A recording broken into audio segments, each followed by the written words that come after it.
ilmu yang membahas tentang hal ihwal hati kita, jiwa kita, ruh kita, rohani kita, sukma kita, itu dikaji, dibahas oleh ilmu tasawuf.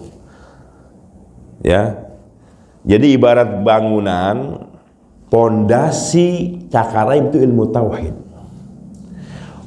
Bangunan yang berdiri itu ilmu fikih.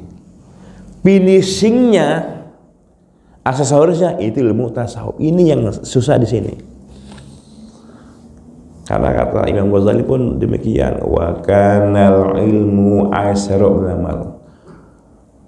Nuntut ilmu itu susah, tapi mengamalkan lebih susah lagi. Kata Imam Ghazali, mengamalkan itu lebih susah daripada nuntut ilmu. Ini susah yang ngambilin tasawuf, masalah hati masalahnya.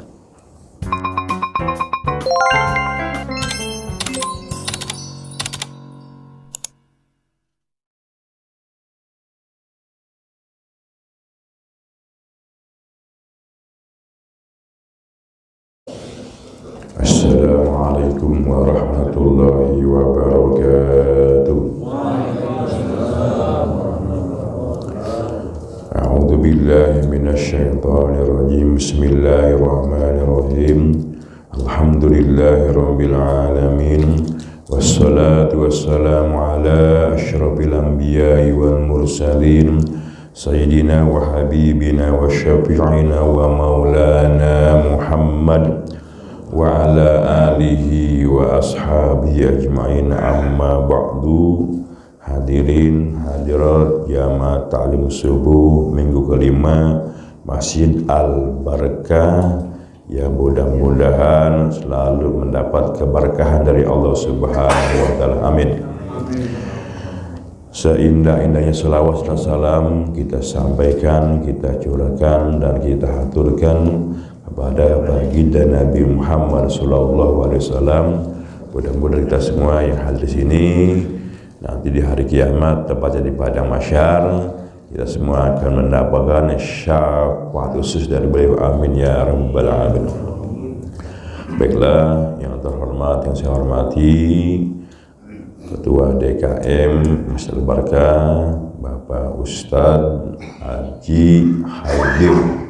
Alhamdulillah saya dipertemukan dan diperkenalkan oleh kawan saya yang bernama Dr.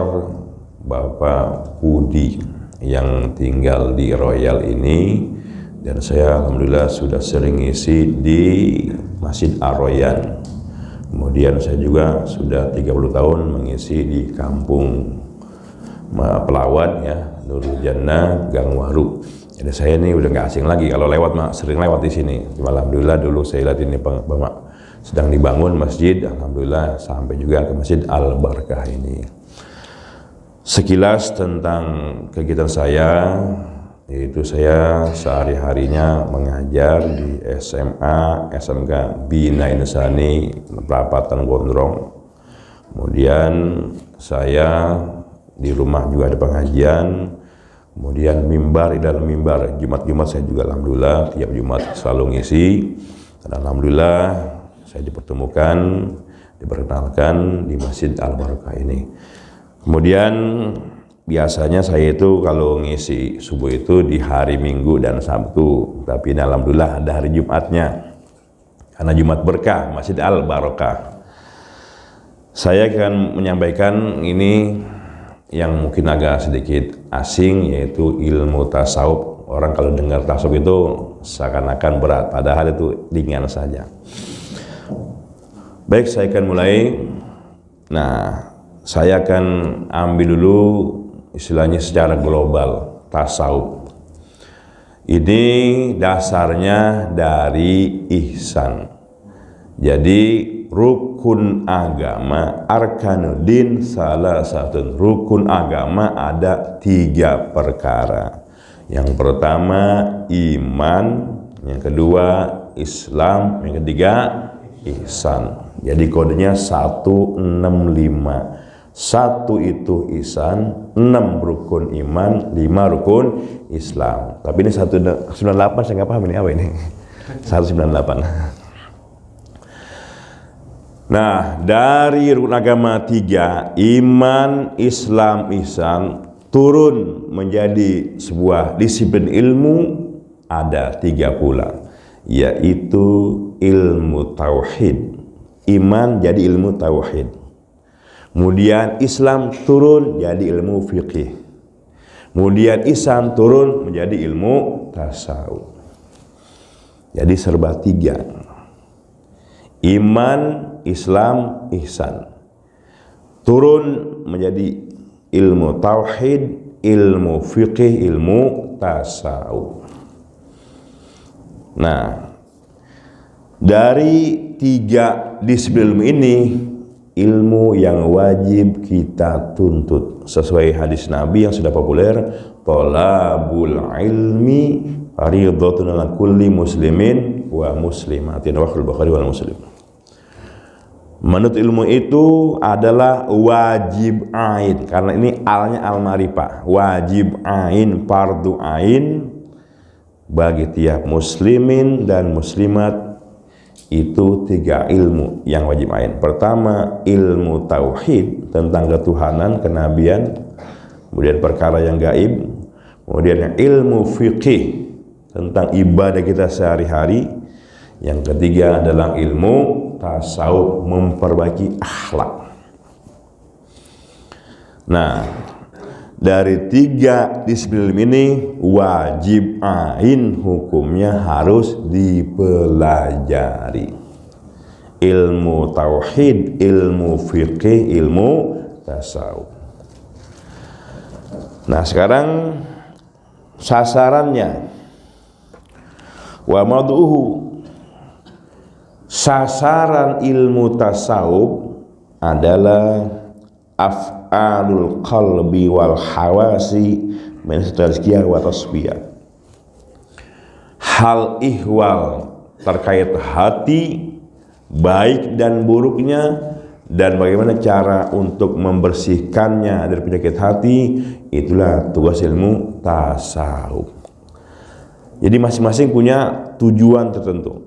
Kalau ilmu tauhid itu sasarannya adalah memperbaiki akidah, iktikon, anggapan yang salah diluruskan daripada syirik-syirik kecil, supaya akidah kita ini benar, nggak melenceng, sesuai dengan akidah al-sunnah wal jamaah. Itu tauhid. Ilmu yang mempelajari tentang ketuhanan, kenabian, perkara yang gaib, itu semua dibahas oleh ilmu tauhid. Diluruskan akidahnya, ya, anggapannya supaya tidak melenceng. Itu tugas ilmu tauhid. Kita kadang-kadang sering beranggapan ada sial, ada khurafat, harus dibersihkan supaya tidak rusak akidah kita. Ini adalah bentuk usuluddin. Pokok yang betul tauhid. Kalau sholat rusak, sholatnya aja yang rusak. Haji rusak, hajinya aja. Zakat rusak, zakatnya aja. Puasa rusak, puasanya. Tapi kalau iman rusak, tauhid rusak, akidah rusak, semuanya batal. Seseorang musyrik, syirik, ya, sholatnya nggak diterima, puasanya nggak diterima, zakatnya nggak diterima, hajinya nggak diterima. Karena ini pokok usuluddin namanya, pokok agama, itu tauhid. Jadi kita harus bersihkan daripada khurafat, takhayul, dan juga yang namanya syirik kecil harus dibersihkan. Contoh kecil, kalau kita makan minum yang mengasih kenyang itu bukan nasi, tapi Allah Subhanahu wa ta'ala. Kita minum yang ngasih seger itu bukan air, tapi Allah Subhanahu wa ta'ala. Kita masak makanan yang ngasih matang, memberi matang, bukannya api, tapi Allah Subhanahu wa ta'ala. Contohnya Nabi Ibrahim dibakar 40 hari 40 malam oleh Raja Namrud, dan kayunya itu sulunya menggunung, senegara dikumpulin. Tapi kata Allah, api jadi dingin, dan tidak mempan apa-apa Nabi Ibrahim. Jadi semuanya ini adalah Allah Subhanahu wa taala ikut andil, ikut terlibat. Kita jemur pakaian, yang mengerikan bukan mesin cuci, bukan berarti mati, tapi Allah Subhanahu wa taala. Kita minum obat pun, minum Bodrek, Pramek atau Poltadek atau Amlodipin yang memberi sembuh, darah jadi turun, bukannya obat tapi Allah Subhanahu wa taala. Ya, jadi di situ Allah selalu berperan dan terlibat dalam segala hal. Itu ilmu tauhid. Ya. Kemudian yang kedua ilmu fikih, ilmu syariat. Ilmu yang dohir, Islam itu ya dohir. Ya fikih. Dari ujung rambut sampai ujung kaki itu diatur, diperbaiki, diarahkan. Tugasnya ilmu fikih.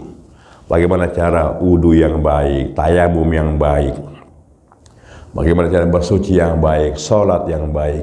Dan fikih ini dibagi menjadi 4 bahkan sampai 5 bagian ilmu fikih. Tapi itu ranahnya fikih. Kita arahnya tasawuf. Ya. Fikih ada madhabnya, 4 madhab. Udah tenar, madhab Hanafi, madhab Maliki, madhab Syafi'i, madhab Hambali. Tauhid ada madhabnya 2, yaitu Abu Musa al-Asy'ari dan kedua Abu Ash'ari al-Maturidi. Tasawuf ada 4 madhabnya juga. Yang pertama Imam Junaidi al-Baghdadi, yang kedua Imam Ghazali, yang ketiga Imam Yazid al-Bustami, yang keempat Imam Yusuf al-Qurhi. Ada masing-masing 4 madhab. Hanya kita selama ini yang tahu madhab fikih saja. Nah, tasawuf ini apa? Definisinya ilmun yu'rafu bihi ahwalun nafsi mahmudiha wa madumiha wa kaifiyati tathhiriha minal madhumi minha. Ilmu yang membahas tentang hal ihwal hati kita, jiwa kita, ruh kita, rohani kita, sukma kita, itu dikaji, dibahas oleh ilmu tasawuf. Ya. Jadi ibarat bangunan, pondasi cakaraim itu ilmu tauhid. Bangunan yang berdiri itu ilmu fikih. Finishingnya, aksesorisnya itu ilmu tasawuf. Ini yang susah di sini. Karena kata Imam Ghazali pun demikian, wa kanal ilmu aisaru amal. Nuntut ilmu itu susah, tapi mengamalkan lebih susah lagi. Kata Imam Ghazali, mengamalkan itu lebih susah daripada nuntut ilmu. Ini susah yang ngambilin tasawuf, masalah hati masalahnya. Dan Allah Subhanahu wa taala memandang hati seseorang, bukan pakaiannya, bukan hartanya, bukan jabatannya, tapi hatinya. Ya, dan makanan hati adalah zikir. Sebab dalam Al-Qur'an juga ada menyatakan inna fi dzalika la dzikra liman kana lahu qalbun. Hati yang hidup yang selalu berzikir. Dan kita ini kadang-kadang lalai alias goplah. Hati ini secara global ada 2. Hidup tapi mati, mati tapi hidup. Para nabi, para aulia itu tidur. Matanya tidur tapi hatinya tetap melek zikir. Allah, Allah, Allah, Allah, Allah. Hatinya hidup, matanya merem, mati istilahnya, tapi hatinya hidup. Kita sebaliknya, matanya melek melotot, tapi hatinya paeh. Tahu paeh? Hatinya paeh, mati hatinya, goplah. Maka dilatih. Zikir itu ada 3. Ada zikir bilisan.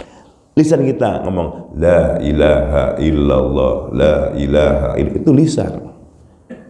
Dzikir bil qalb, hatinya. Jadi kemana-mana tuh dzikir. Ini bebas, mau di toilet, hati boleh, tapi kalau diucapkan haram di tempat najis. Tapi hati jalan terus.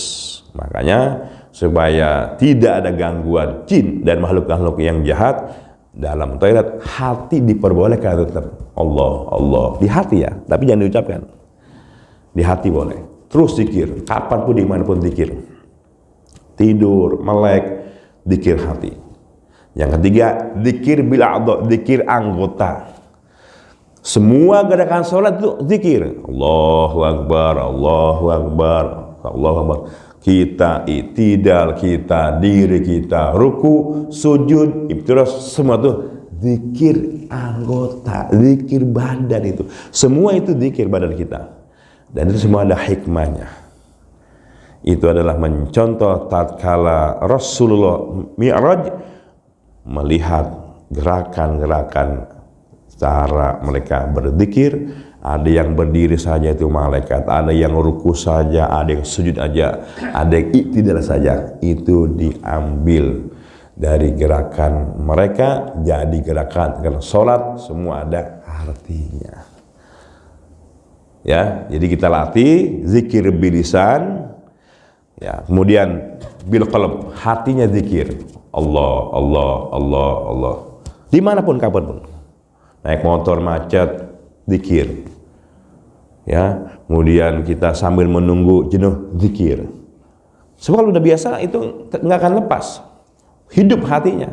Kita ini hati kita mati.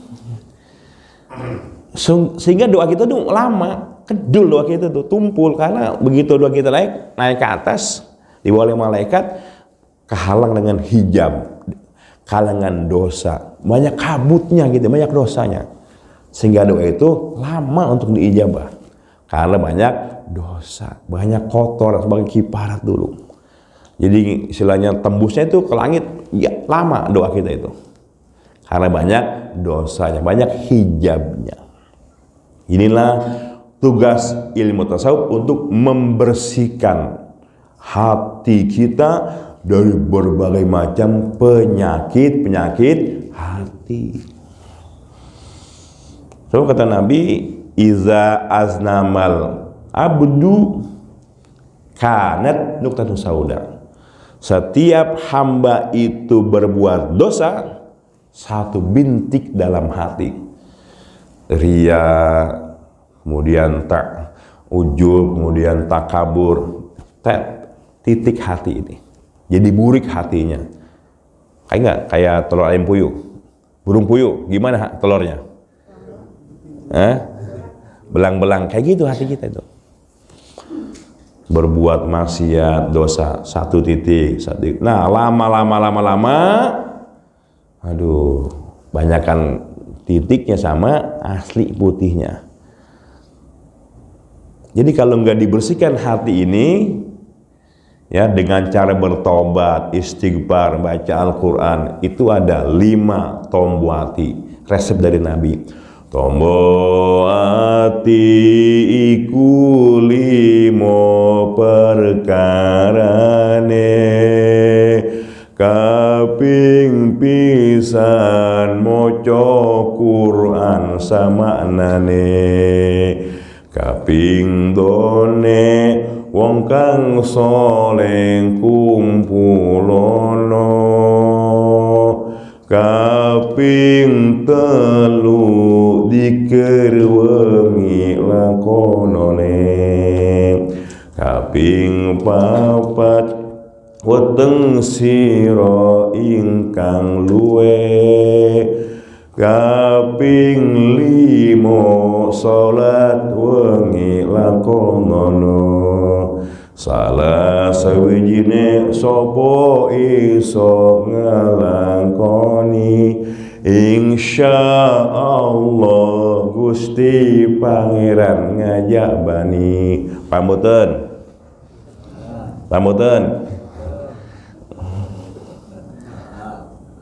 Wonten wong Jawa nang kene? Akeh.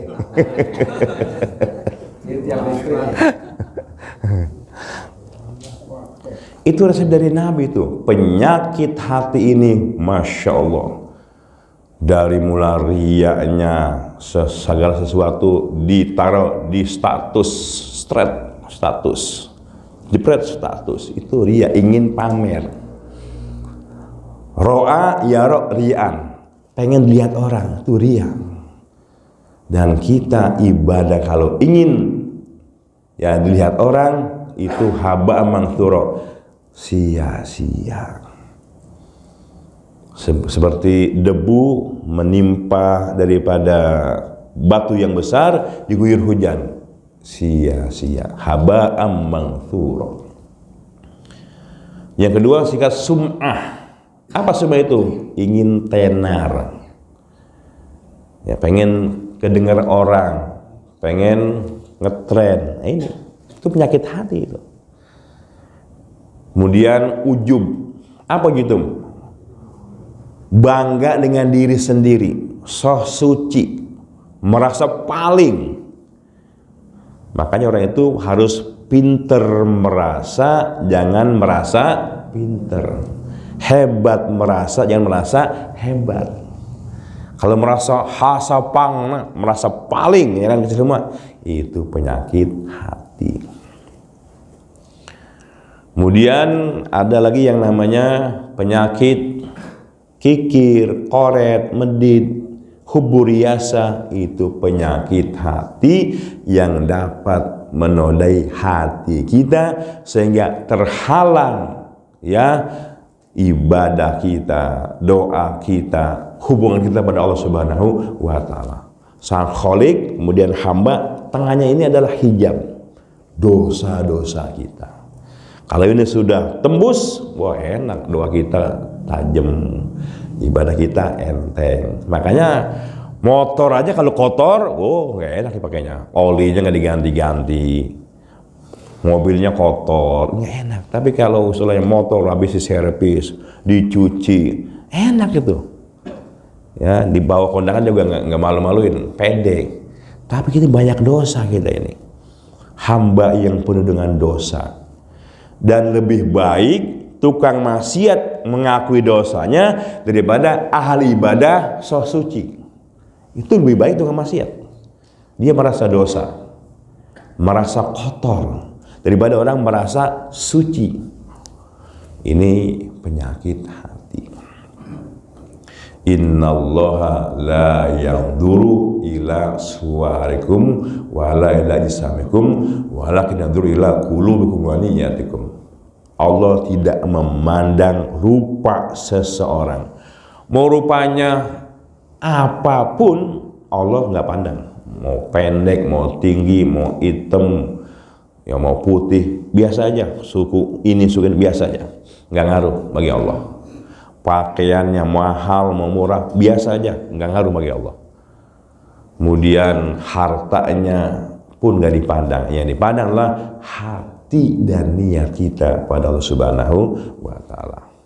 Jadi kalau hati kita ini sudah dicuci dengan 5 tadi itu, pertama baca Al-Qur'an, dihayati maknanya, tafsirannya, asbabun nuzulnya, dan juga wajah munasabahnya. Minimal terjemahannya kita pahamlah. Yang kedua, kumpul bersama orang soleh untuk mengadakan majelis ilmu kayak ini. Ini bisa ngobatin hati. Yang rada ribet kalau udah penyakit hati nggak mau gabung, nggak mau nyampur, alias parku. Yang merasa benar, jauh dari masjid, jauh dari ulama, ini parah hatinya. Yang ketiga, zikir wengi, zikir pada malam hari. Yang namanya zikir itu banyak, Pak. Subhanallah walhamdulillah wa la ilaha illallah wallahu akbar. Subhanallah walhamdulillah wa la ilaha illallah wallahu akbar. Subhanallah namanya tasbih, walhamdulillah namanya hamdalah, wala ilaha illallah namanya tahlil, wallahu akbar namanya takbir, wala haula wala quwata illa billah namanya hauqalah. Bismillahirrahmanirrahim namanya basmalah. A'udzubillah namanya ta'awud atau isti'adah. Kudu tahu nama-namanya. Semua yang ada nama Allah zikir. Bisa subhanallah, monggo. Jadi sekarang ini biar dapat oleh-oleh dari saya, kalau ingin obat hati itu manjur, zikir minimal standar ilmu tasawuf 300 kali minimal. Sanggup? Sehari semalam 300 minimal itu. Sanggup? La ilaha illallah, la ilaha illallah 300 kali. Minimal itu minimal. Syukur 1000. Campur aja subhanallahnya 100 ya. Selawatnya campur. 5 macam zikir. Yang pertama habis sholat wayahna baca syahadat minimal 3 kali. Yang kedua baca tahlil minimal 300 kali. La ilaha illallah, la ilaha illallah, atau 100 lah kalau 300 berat mah. Kemudian yang berikutnya baca sholawat Nabi. Yang gampang aja sholawat Nabinya supaya dapat banyak. Sallallahu ala Muhammad, sallallahu ala Muhammad. Itu namanya sholawat Jibril. Singkat itu, tapi itu ampuh. Ketika Nabi Adam akan nikah dengan Siti Hawa, mas kawinnya sholawat Nabi. Jibril ngajarin sallallahu ala Muhammad. Nabi Muhammad belum ada, belum lahir, tapi sudah ada sholawatnya. Sallallahu ala Muhammad, sallallahu. Itu aja lah. Ya, sanggup 1000 sehari. 1000 kalau mau bagus mah. Kemudian baca lagi subhanallah bihamdihi subhanallahil. Ini untuk nanti kita punya harta, punya lahan luas dengan baca subhanallah wa bihamdihi subhanallahil. Ringan di dasar ini, berat untuk mizan timbangan kita nanti. Jadi insya Allah nanti kalau kita rajin baca tasbih, insya Allah nanti di sorganya punya lahan yang luas. Perjalanan kalau dikeliling itu 500.000 tahun perjalanannya. Dalam kitab hikam demikian. Saking luasnya itu surga buat orang-orang yang rajin zikir. Subhanallah bihamdihi subhanallahil azim. Kemudian basmalahnya 100. Tiap sholat bismillahirrahmanirrahim, bismillahirrahmanirrahim, bismillahirrahmanirrahim. Itu luar biasa manfaatnya. Nanti kalau sudah biasa, kita mau apapun baca bismillah. Yang baik-baik, mau makan minimal bismillah. Kemudian mau jalan nggak keluar rumah minimal bismillahi tawakkaltu ala Allah. Semua itu bismillah. Kita awal dengan bismillah. Kemudian yang berikutnya hauqalahnya 100. La haula wala quwata illa billah. Kita sudah dijaga, diraksa oleh Allah Subhanahu wa taala. Jadi ini oleh-oleh dari saya, setiap sholat syahadatnya 3 kali, istighfarnya 100 kali. Ya ini istighfar penting ini untuk mencuci. Ya ibarat beras ini kotor, dikocakin, dicuci pakai istighfar. Ibarat kita itu cuci motor, steam, mobil kayak motor kayak itu deterjennya itu. Ya itu istighfar, mencuci dosa-dosa kita dengan istighfar. Singkat aja, astagfirullah, astagfirullah, astagfirullah, nggak apa-apa. Ya bagus al-azim, astagfirullahaladzim. Tapi kalau mau singkat, mau 1000, astagfirullah, astagfirullah, astagfirullah, astagfirullah. Nah kalau kita punya istighfar, dosa rontok, enteng dalnya itu.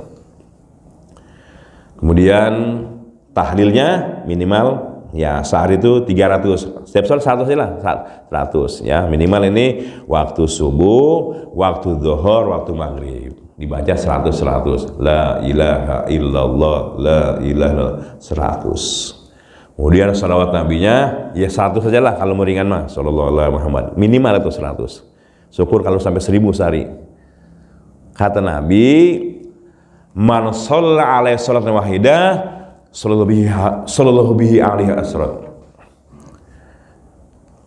Man shalla alayya sholatan wahidah, barang siapa yang bersolat pada satu kali, ada satu kita bersalawat, sallallahu alaihi biha asyran, Allah akan balas 10 kali lipat.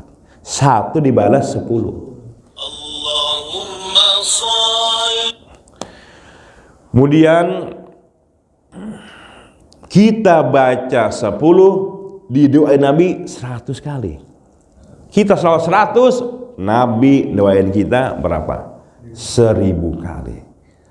Kita baca 1000 kali, Nabi doain kita masuk surga dan terhindar daripada api neraka.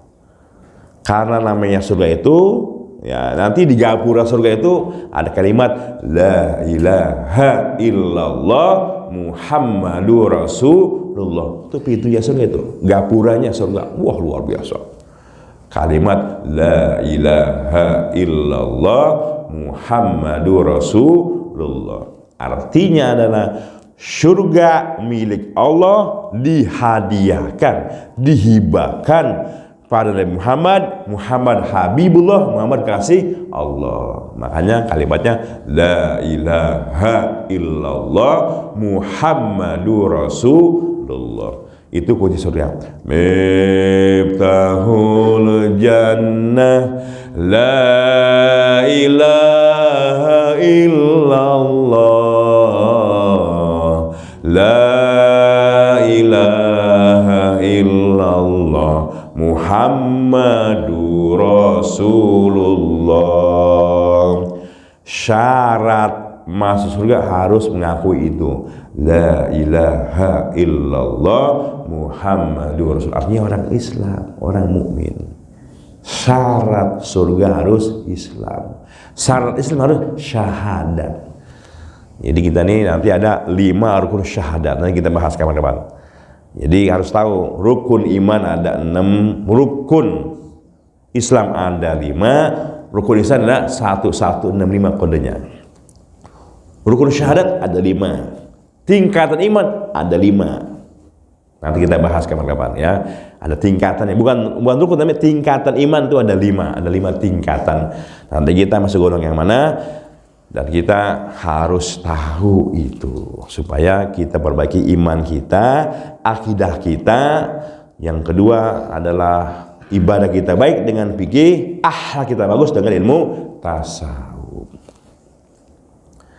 Jadi kalau kita sudah bersih dengan, pernah nggak sholat sunat taubat, mandi taubat? Nah, jadi nanti kita nih kalau bangun malam jam 3 mandi taubat dulu, mandi sunat taubat. Nanti sambil mengguyur ya dalam hati, ya Allah, semua dosa-dosaku yang ada di mata, di hidung, di telinga, di mulut, hanyutkan sebagaimana air menghanyutkan pada tubuhku ini. Jujur aja banyak dosa, ya Allah, mata banyak dosa, melihat HP terus ini, mulut banyak dosa, sering gibah, sering gosip, telinga sering banyak dosa, mendengarkan hal yang negatif. Kemudian hati kita pegang dada, ya Allah, dosa-dosa yang ada di hati, sering iri, dengki, segala macam, ya Allah wayahna bersihkan hatiku sebagaimana air membersihkan daripada badanku ini. Tangan banyak dosanya, kaki banyak dosanya, perut banyak dosanya, barangkali ada makanan yang haram yang membuatnya, ya Allah bersihkan perut aku dari dosa-dosa perut sebagaimana air menghanyutkan kotor pada tubuhku ini. Mandi sudah taubat, kemudian ke tempat sholat atau ke masjid. Pertama sebelum tahajud sholat sunnah taubat dulu 2 rakaat ya. Kemudian nanti dibaca ada ayat khususnya sunnah taubat ya. Kemudian selesai 2 rakaat sholat sunnah taubat, kemudian baca yang tadi itu istighfar 1000 ya, astagfirullah 1000. So kita ini banyak dosa kita, apalagi di akhir zaman ini. Kita keluar aja udah dosa. Banyak maksiat-maksiat yang sudah bertaburan bagaikan debu. Dosa ini, dosa itu, dosa ini, dosa itu. Kita ini sudah di akhir zaman, sudah banyak sekali cobaan dan ujian, banyak dosa. Sehingga kita kalau banyak dosa ini ibadah berat. Mau ngaji berat, mau sholat berat, mau sedekah berat karena banyak dosanya. Tapi kalau sudah enteng, enak. Motor kalau habis dicuci, ganti olinya, bensinnya penuh, enak dipakainya. Bersih, pede dipakai kondangan. Tapi kalau motor jelabut, kotor, bensinnya udah strip 1 atau sudah kedip-kedip, ya. Kemudian istilahnya oli yang diganti-ganti itu dipakainya nggak pede dan berat itu. Diri kita ini dosa banyak. Taubat terus, taubat lagi. Selagi napas belum di tenggorokan, Allah masih menerima.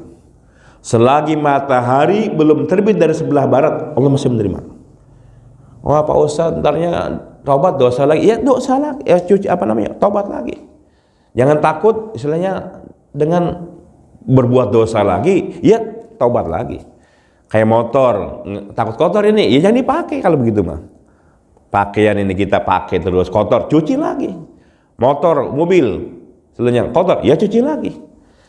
Ada cara mencucinya dengan taubat dan juga istighfar. Saya kira itu, karena ini adalah perdana, secara global saja, belum secara khusus nanti kajian ilmu tasawufnya. Monggo, saya kembali kepada MC, terima kurang lebihnya, monggo.